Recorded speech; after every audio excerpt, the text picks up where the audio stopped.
кажа направо, без филтри, без утеха, без глупости. Никой няма да дойде да те спаси.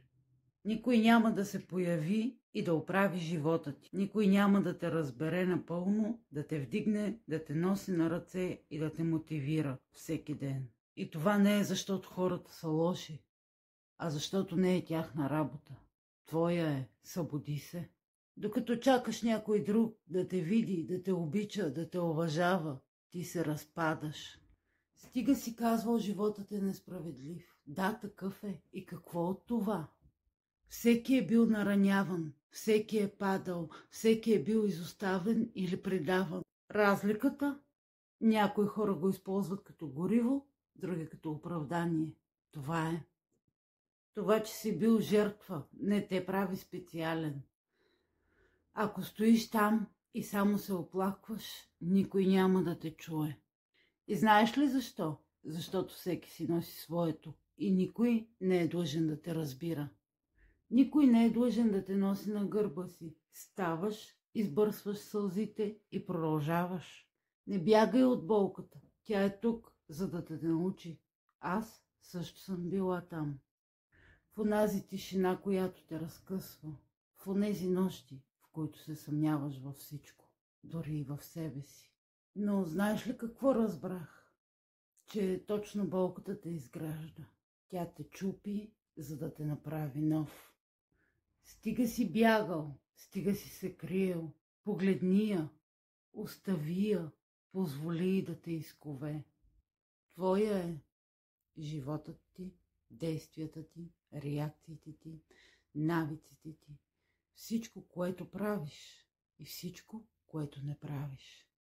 Колкото по-рано го разбереш, толкова по-свободен ще бъдеш. Защото докато обвиняваш другите, си роб.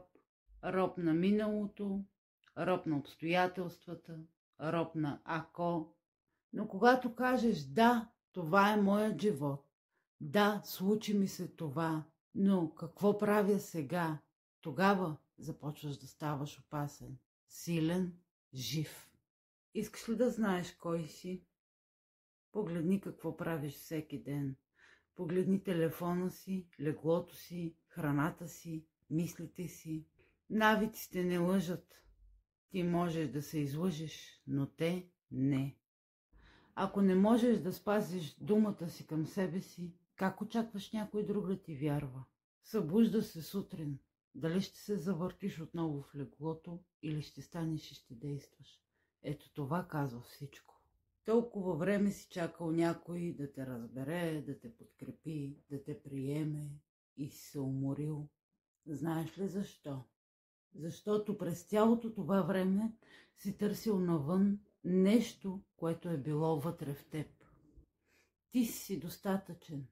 Ти си този, който чакаш. Да, ще паднеш. Да, ще боли. Да, ще се объркаш. Но няма нищо по-силно от човек, който е преживял ада и продължава да върви. Сега е момент. Не утре, не когато съм готов, а сега.